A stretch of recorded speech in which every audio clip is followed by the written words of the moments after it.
Hi friends, welcome to ಅನುದಿನ with ಅನುರೂಪ. ಇವತ್ತು ನಾನು ನಮ್ಮ ಅಜ್ಜಿ ಹಾಗೂ ಅಮ್ಮನಿಂದ ಕಲಿತಿರುವ ಒಂದು ಉಡುಪಿಯ ಸ್ಪೆಷಲ್ ರೆಸಿಪಿ ಕೊತ್ತಂಬರಿ ಸೊಪ್ಪಿನ ಚಟ್ನಿ ಹೇಗೆ ಮಾಡೋದು ಅಂತ ಹೇಳ್ತೇನೆ. ಇದು ಒಂದು ಟೈಪ್ ಉಪ್ಪಿನಕಾಯಿ ಅಂತಲೇ ಹೇಳ್ಬೋದು.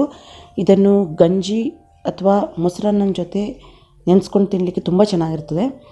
ಉಪ್ಪು, ಹುಳಿ, ಖಾರ ಹಾಗೂ ಕೊತ್ತಂಬರಿ ಸೊಪ್ಪಿನ ಪರಿಮಳ ಇದಿಷ್ಟರದ್ದು ಮಿಶ್ರಣ. ಇದು ತುಂಬ ಈಸಿ ಮಾಡಲಿಕ್ಕೆ. ಸುಮಾರು ಸಮಯ ತನಕ ಬೇಕಿದ್ರೆ ಫ್ರಿಜ್ಜಲ್ಲಿ ಕೂಡ ಇಟ್ಕೊಂಡು ಸವಿಬೋದು. ಹಾಗಾದರೆ ಬನ್ನಿ ನೋಡೋಣ ನಮ್ಮ ಉಡುಪಿಯ ವಿಶೇಷ ಕೊತ್ತಂಬರಿ ಸೊಪ್ಪಿನ ಚಟ್ನಿ ಹೇಗೆ ಮಾಡೋದು ಅಂತ. ಒಂದು ಕಟ್ಟು ಅಥವಾ ಒಂದು ಬಂಡಲ್ ಕೊತ್ತಂಬರಿ ಸೊಪ್ಪು ತಗೊಂಡು ಅದನ್ನು ಚೆನ್ನಾಗಿ ಕ್ಲೀನ್ ಮಾಡಿ ತೊಳೆದಿಟ್ಟಿದ್ದೇನೆ. ಅಂದರೆ ಎಲ್ಲ ನೀರು ಇಳಿದು ಹೋಗಬೇಕು. ನಂತರ ಅದನ್ನು ಸಣ್ಣಕ್ಕೆ ಹಚ್ಚಿಟ್ಕೊಳ್ಬೇಕು. ಇನ್ನು ಖಾರಕ್ಕೆ 10 ಹಸಿಮೆಣಸಿನ್ಕಾಯಿ ತಗೊಂಡಿದ್ದೇನೆ. ನಿಮಗೆ ಕಡಿಮೆ ಬೇಕಿದ್ರೆ ಕಡಿಮೆ ತಗೊಳ್ಬೋದು, ನಿಮ್ಮ ರುಚಿಗೆ ಹೇಗೆ ಬೇಕೋ ಹಾಗೆ ಜಾಸ್ತಿ ಕಡಿಮೆ ಮಾಡ್ಕೊಳ್ಬೋದು. ಸ್ವಲ್ಪ ಇಂಗು, ಒಂದು ನಿಂಬೆಹಣ್ಣಿನ ಗಾತ್ರದಷ್ಟು ಹುಣಸೆ ಹುಳಿ, ಒಂದು ಹಿಡಿ ಅಥವಾ ಅರ್ಧ ಕಪ್ನಷ್ಟು ಉಪ್ಪು, ಇಷ್ಟೇ ಬೇಕಾಗಿರೋದು. ಇದನ್ನೆಲ್ಲ ನಾವು ಅರ್ದುಕೊಂಡು ಆ ಚಟ್ನಿ ಮಾಡ್ಬೋದು. ನೀರು ನೀವು ಹಾಕೋ ಅವಶ್ಯಕತೆ ಇಲ್ಲ, ನೀವು ಹಾಕಬೇಡಿ. ನೀರು ಹಾಕಿದರೆ ಅದು ಬೇಗ ಕೆಡುತ್ತೆ.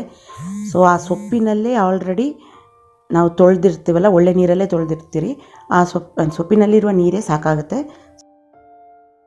ಈಗ ಮಿಕ್ಸಿ ಜಾರ್ನಲ್ಲಿ ಸಣ್ಣಗೆ ಹೆಚ್ಚಿರುವ ಕೊತ್ತಂಬರಿ ಸೊಪ್ಪು, ಕಲ್ಲುಪ್ಪು, ಕಾಯಿಮೆಣಸು,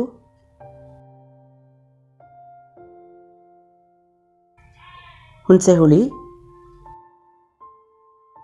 ಇಂಗು ಇಷ್ಟನ್ನು ಹಾಕಿ, ನೀರು ಹಾಕಬಾರ್ದು, ಇದಕ್ಕೆ ನುಣ್ಣಗೆ ಹರ್ಕೊಳ್ಬೇಕು. ಈಗ ಚಟ್ನಿ ರೆಡಿ ಇದೆ ನೋಡಿ, ಕನ್ಸಿಸ್ಟೆನ್ಸಿ. ನೀವು ಬೇಕಿದ್ರೆ ಇನ್ನೂ ನುಣ್ಣಗೆ ಹರ್ಕೊಳ್ಬೋದು, ಇಲ್ಲದಿದ್ದರೆ ಇನ್ನೊಂದು ಸ್ವಲ್ಪ ಕಡಿಮೆನೂ, ಅಂದರೆ ತರಿಯಾಗಿನೂ ಹರ್ಕೊಳ್ಬೋದು. ಕೊತ್ತಂಬರಿ ಚಟ್ನಿ ಇದನ್ನು ನೀವು ಹೊರಗಡೆನೇ ಸಾಧಾರಣ 1 ತಿಂಗಳ ತನಕ ಇಟ್ಕೊಳ್ಬೋದು, ಇಲ್ಲದಿದ್ದರೆ ಫ್ರಿಜ್ಜಲ್ಲಿಟ್ಟರೆ ತುಂಬ ಸಮಯ ತನಕ ನೀವು ಬಳಸ್ಬೋದು. ಈ ಕೊತ್ತಂಬರಿ ಚಟ್ನಿಯನ್ನು ನೀವು ಗಂಜಿ ಅಥವಾ ಮೊಸರು ಜೊತೆ ಸವಿಲಿಕ್ಕೆ ತುಂಬ ಚೆನ್ನಾಗಿರುತ್ತೆ. ರೆಸಿಪಿ ಇಷ್ಟ ಆಯಿತು ಅಂತಾದರೆ ಕಮೆಂಟ್ ಮಾಡಿ, ಲೈಕ್ ಕೊಡಿ, ಶೇರ್ ಮಾಡಿ, ಸಬ್ಸ್ಕ್ರೈಬ್ ಮಾಡಿ, ಹಾಗೆ ನೋಟಿಫಿಕೇಷನ್ಗೋಸ್ಕರ ಬೆಲ್ ಐಕಾನ್ ಪ್ರೆಸ್ ಮಾಡಿ. ನೆಕ್ಸ್ಟ್ ಟೈಮ್ ಹೊಸ ರೆಸಿಪಿ ಜೊತೆ ನಾನು ನಿಮ್ಮನ್ನು ಭೇಟಿ ಆಗ್ತೇನೆ. ಅಲ್ಲಿ ತನಕ ಧನ್ಯವಾದಗಳು.